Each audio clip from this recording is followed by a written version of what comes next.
Hey everybody, thanks for joining us on the podcast. I'm very excited to have you with us. We do a leadership lecture conference call where our members get the chance to stay up to date on the most effective leadership practices, and they get the chance to sharpen their executive presence. For the first time, we are releasing the lecture portion of the conference call on this podcast platform. And I could not be more thrilled to share this with you all.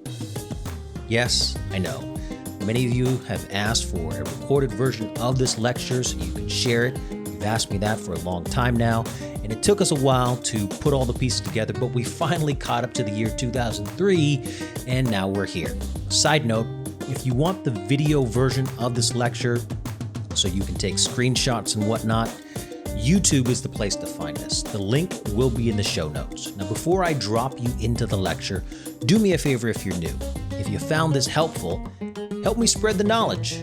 Sure, you can share it with your friends, you can share it with your family, but since this is a podcast about leadership development after all, why not share it with someone else in your organization? Everyone, no matter what age they are or what position they have in the company, everyone could grow in their leadership acumen, right? One more thing. If you want more information on the workforce maturity practice and how it can help take your organization from operational chaos to optimized agility, reach out to me on LinkedIn and I'd be happy to discuss how we can help. Just search for my name, John Lamb. That's JAWNLAM on LinkedIn. As far as I know, I'm the only one with that spelling. All right, here's the leadership lecture, already in progress. Hope you enjoy.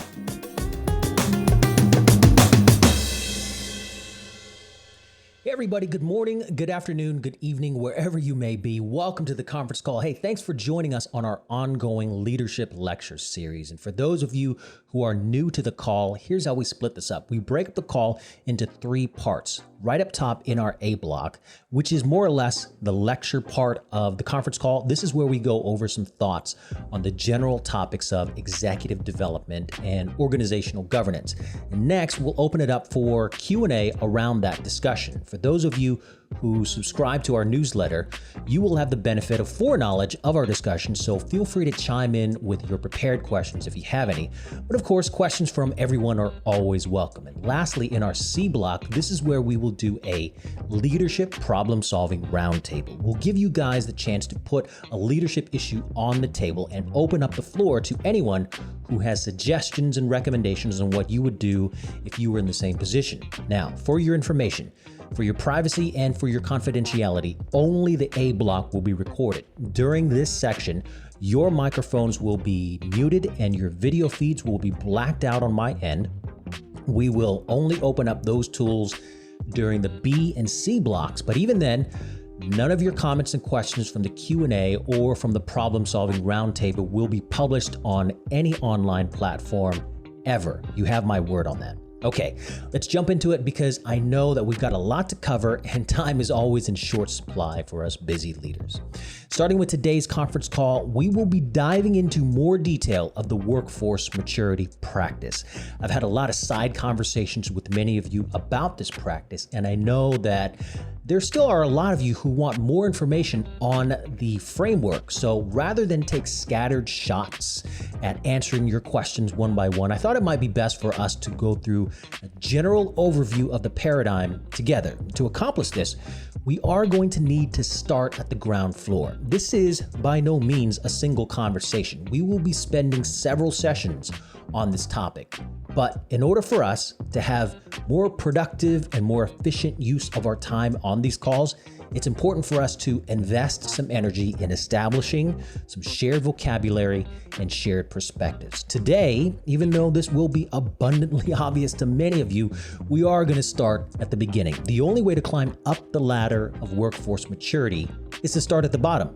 So let's get comfortable with a good understanding of what it means to be at level 0 on the workforce maturity practice. Okay, here are our objectives in no particular order for today's lecture. We're going to give a general description of what immaturity means.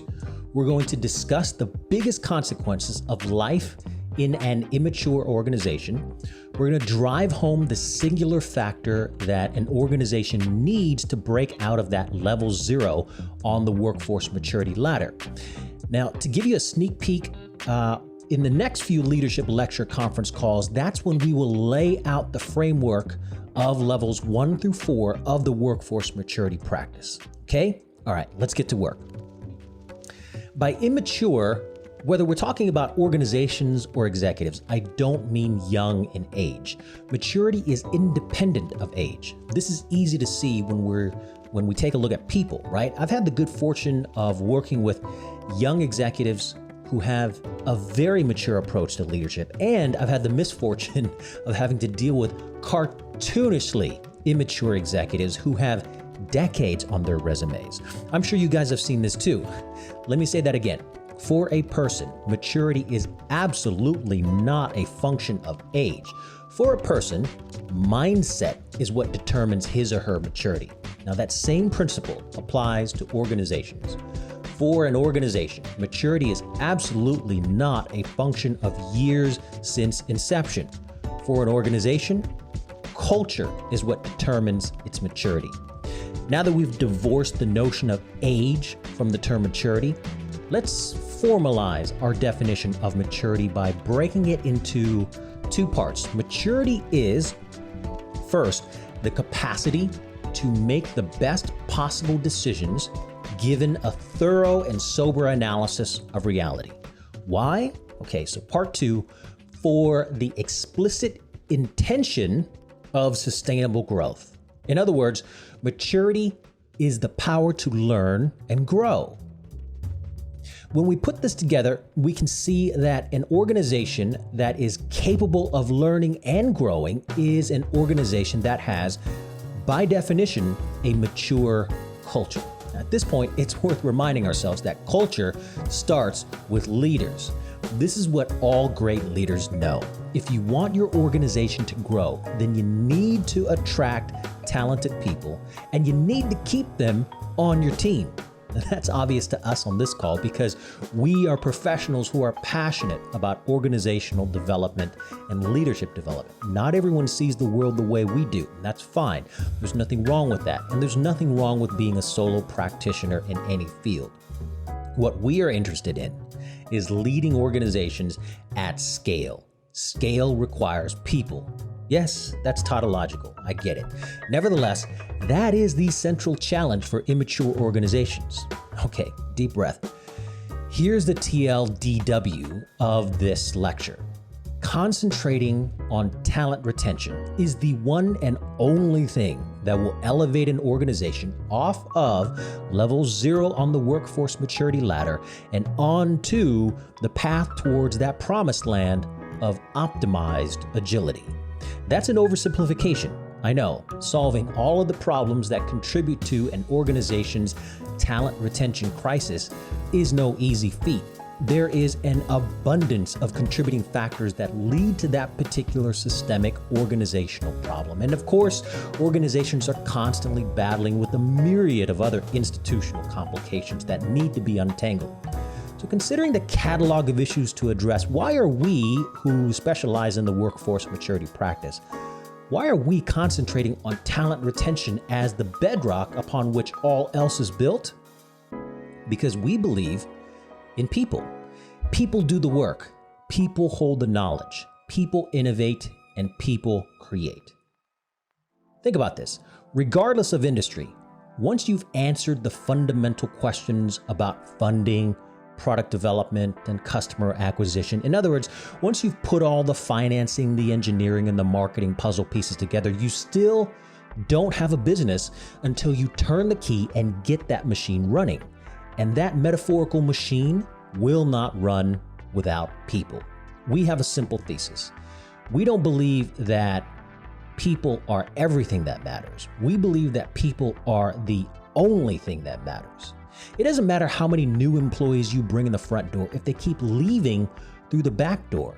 I can cite you chapter and verse on the research that delineates the economic costs of talent acquisition, from recruiting fees to relocation costs to training expenses.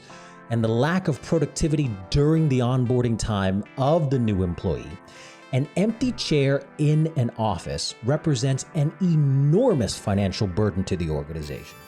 But that's not even the half of it. Good leaders think about these obvious hard costs. Great leaders worry about the camouflaged soft costs. In an immature organization, individuals quickly recognize the constrained paths for their personal career aspirations. This is enough to make anyone question their commitment to the organization, but for individuals with highly marketable skills, for A players, giving serious consideration to other employment options is not even a second thought. For A players, that is something they pursue at the first sign of trouble. When an organization has poor performance, there is no surplus resource available for workforce development or for financial incentives. So motivating employees to stick around in those conditions is already an uphill battle. Never mind getting everyone aligned to persevere with the long-term strategic objectives. This is next to impossible. The A players leave as soon as they have another offer.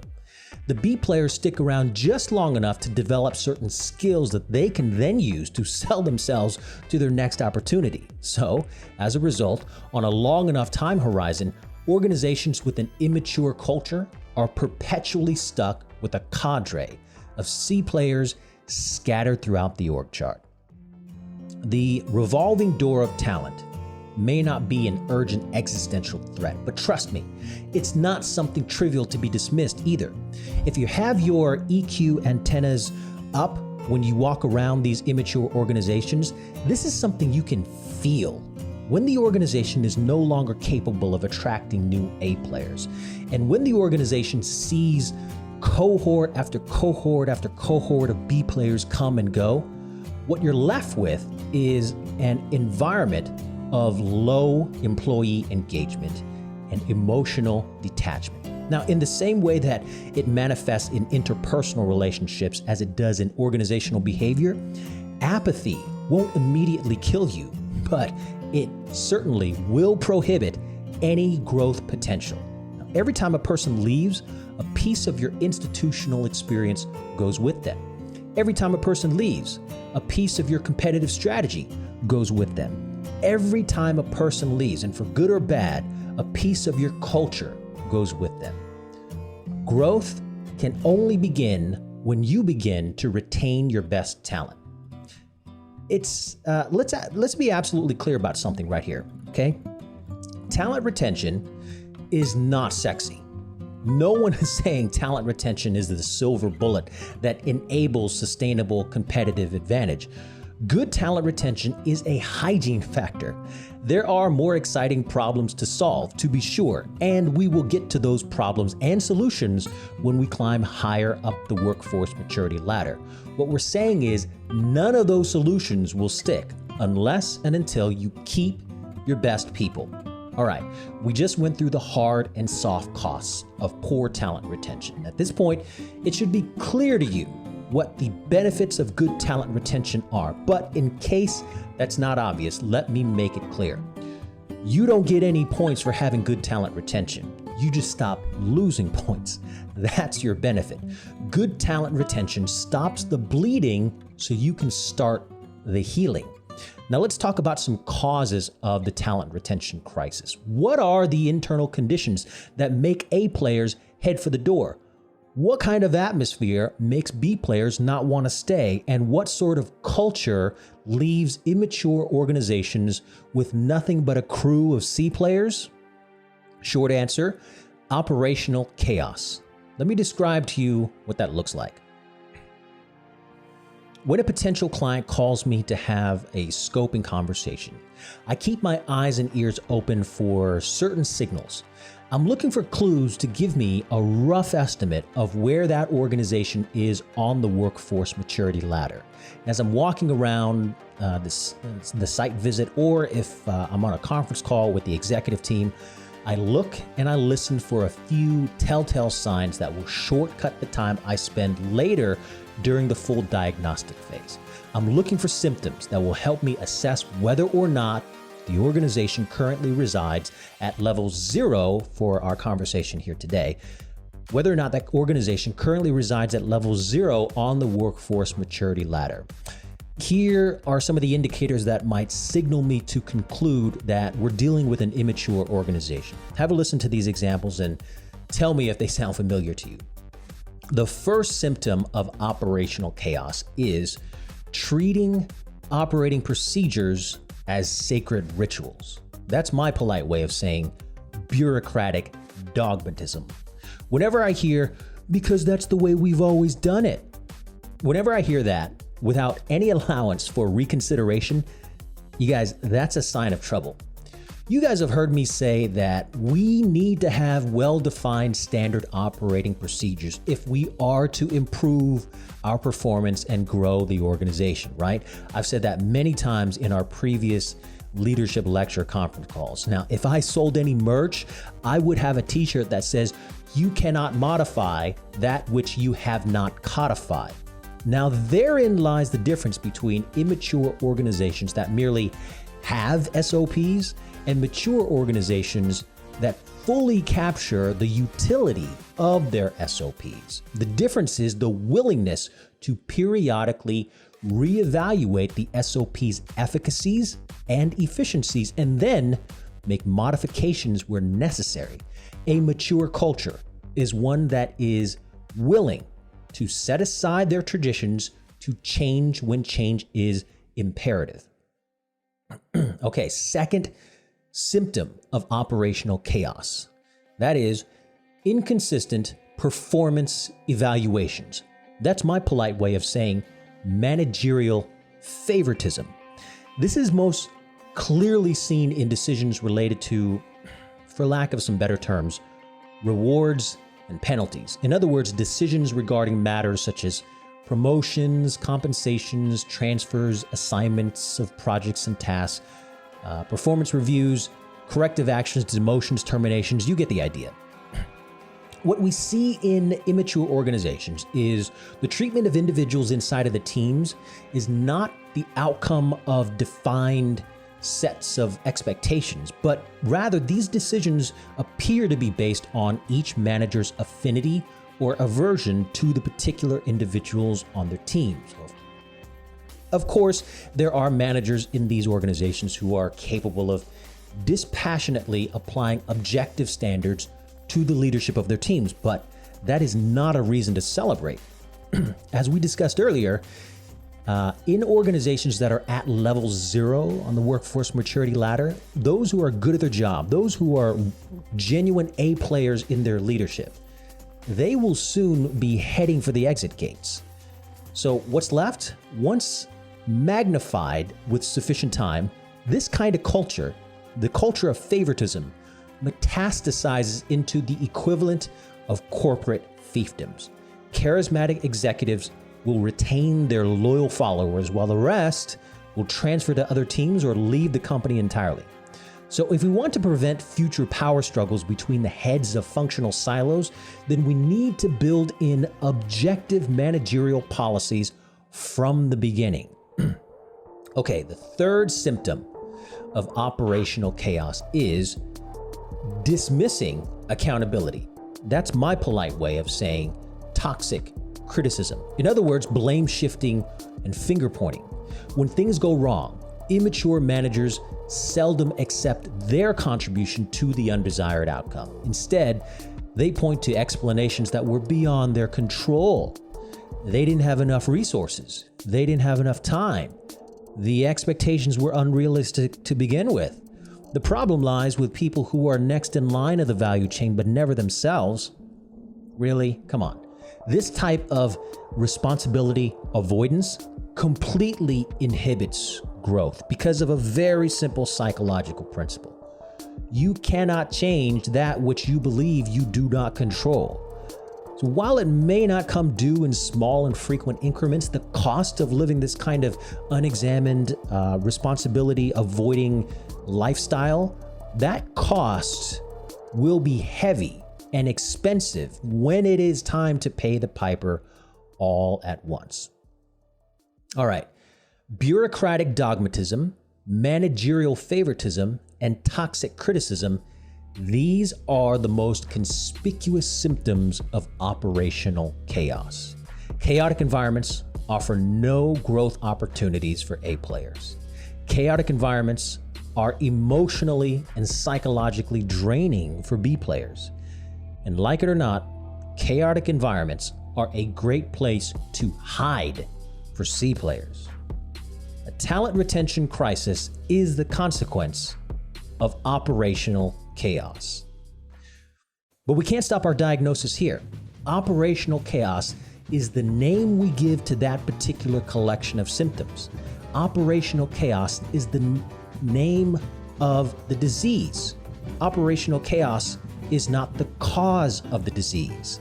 These problems that come from operational chaos are not a secret to anyone inside of the organization. Everyone sees it, everyone feels it. A good general question at this point might be, well, John, what is the cause? To which my general answer is culture. Let's take a quick breath to summarize where we are in this conversation, okay? An organization's culture is what determines its maturity. Maturity is the power to learn and grow. Growth can only begin when you begin to retain your best talent. A talent retention crisis is the consequence of operational chaos. Operational chaos is the outcome of an immature culture. And now that we've arrived full circle, let's ask ourselves some more very important questions. What kind of culture permits managers to capriciously implement procedures with no mechanisms for feedback? What kind of culture permits managers to conditionally execute performance assessments heavily laden with biases? What kind of culture permits managers to cavalierly disregard the consequences of their own management mistakes? What kind of culture? The kind that comes from immature executive leadership. That's right. I'm not here to sugarcoat my words. I'm not here to pull any punches. I'm here to help you guys build durable, agile, and purposeful organizations. And this starts at the top. Culture starts with leaders. How do we fix operational chaos that is causing our talent retention crisis, that is stunting our growth, that has halted our maturity? We fix it by breaking this vicious cycle. We fix it by fixing our culture, and we fix our culture by taking a good, honest look at our executive leadership team. This was a long-winded way of saying an immature culture comes from immature executives. There's no other way of putting it. In these types of immature organizations, while the executives say they want to solve this problem, their decisions and their actions rarely match their stated intention. If you think I'm making accusations about hidden political agendas or even nefarious motives, that's not the case here. There's a time for that, but that's not the case here. This is simply a commentary that their skill may not match their will. Immature executives may want to alleviate the pain that comes from operational chaos. They may want that deeply in their hearts, but that wish is hard to manifest if you keep looking at the problem from the same point of view. It's not about assigning culpability. It's not even about blame for willful negligence. For many immature executives, their inability to fix this crisis is not intentional. The primary shortcoming that creates this operational chaos is simply a matter of one perspective in their belief system. One perspective that can make all the difference. One perspective that, when shifted, will truly unshackle the organization from the dungeon of level 0 on the workforce maturity ladder and onto that path towards that promised land. Let me pose these questions to see if it'll help clarify this issue for you. Are leaders born or are leaders made? Is leadership a product of nature or nurture? What are we talking about here? Talent or skill? There is no right answer because we know that the answer is somewhere in between, right? We know that natural talent does exist. Some people are indeed born with certain gifts. And we know that education, training, and learning are very effective tools for organizational development. But just for a second, humor me with this thought experiment. Imagine an immature executive named Bill. Bill believes that leadership and management are absolutely natural talents and not at all skills that can be learned. For those of us who are lifelong students of this field, we know that the fallacy of the genius executive is not only unproductive, it's completely laughable. We know that waiting for a rare natural savant to apply to an open leadership role is not a way to run a large organization. Nevertheless, let's pretend that such a cartoonishly self-absorbed executive like Bill exists, okay? What are the effects of Bill's farcical mindset? By the very definition that we established at the beginning of our talk, this is the depths of immaturity. Bill's mindset dismisses learning and as a consequence, completely forecloses all growth. Bill's mindset cascades into the rest of the organization and permeates into the culture. The outcome of Bill's immature executive leadership is this: mid-level managers will treat their employees not as individuals with their own unique talents, aspirations, and needs for increased responsibility, but instead, they will treat these people as undifferentiated cogs in a machine. We know that someone like Bill doesn't really exist.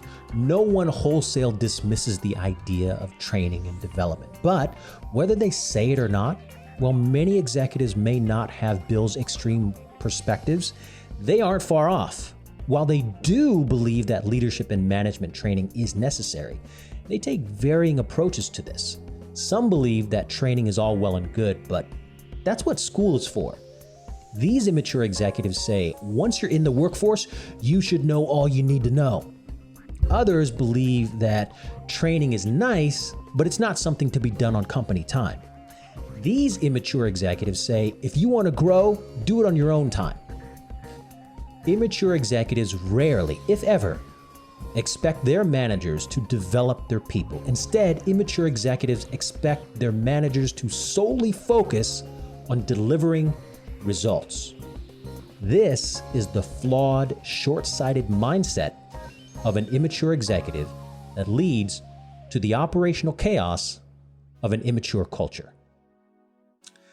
Underperforming, immature organizations rarely have sufficient capacity to solve the problems related to their talent retention crisis. But when I say capacity, I don't mean this as an issue of resource shortage. What I mean is leadership capacity. Immature executives do not have sufficient managerial acumen and leadership intuition to tackle these challenges. As a result, instead of applying disciplined operational frameworks, what we see is an over-reliance on appeals to emotion, using charm and charisma to appeal to goodwill, and using coercion and pressure to appeal to fear.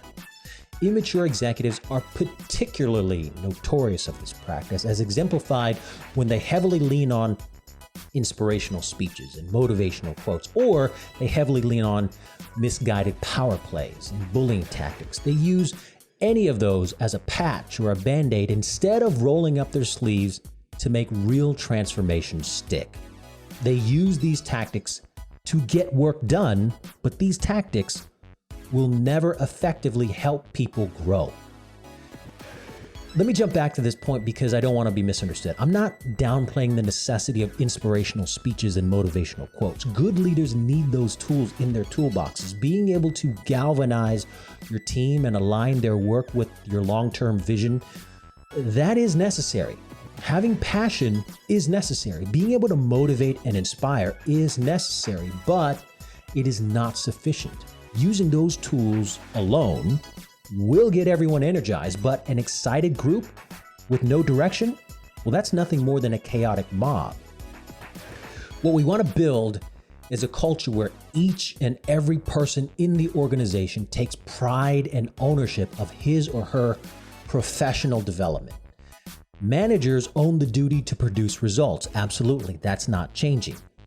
But they also own the responsibility to develop their employees' learning skills and for creating learning opportunities.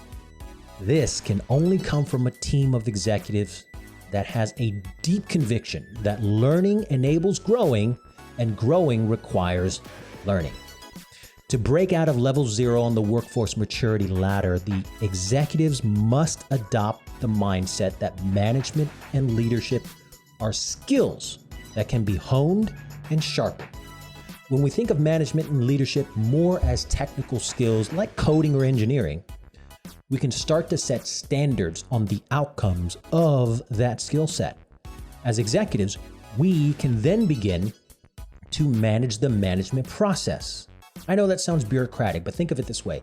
Only once we apply a set of standards to a skill set will we then be able to apply continuous process improvement principles to that value chain. The biggest benefit of adopting the workforce maturity paradigm is this: when you begin to devote your attention and your resources on the right functional domains to take you out of level 0 and up to level 1, you will immediately stop your best talent from bleeding out of the company. The people in an organization, the quality of their talents, and their emotional fuel are undeniably crucial factors to the performance of the organization. But those factors will only take you so far unless they are supported by the right leadership culture. The right leadership culture begins with the executive team believing in the power of methodical organizational development. Okay, let's wrap up. Here's the first step to growth if we want to climb up the workforce maturity ladder. When executives begin to see that the responsibility of managers in their organization is not only about delivering results, but also about developing people, that's the mindset shift that will take you out of level 0 and onto bigger and better achievements. That's when we can start to build organizations that are durable, agile, and purposeful. Ladies and gentlemen, that's the leadership lecture for today. We're going to take a quick break and be back in 2 minutes. Then we're going to jump into the Q&A block. So hang tight. We'll be right back.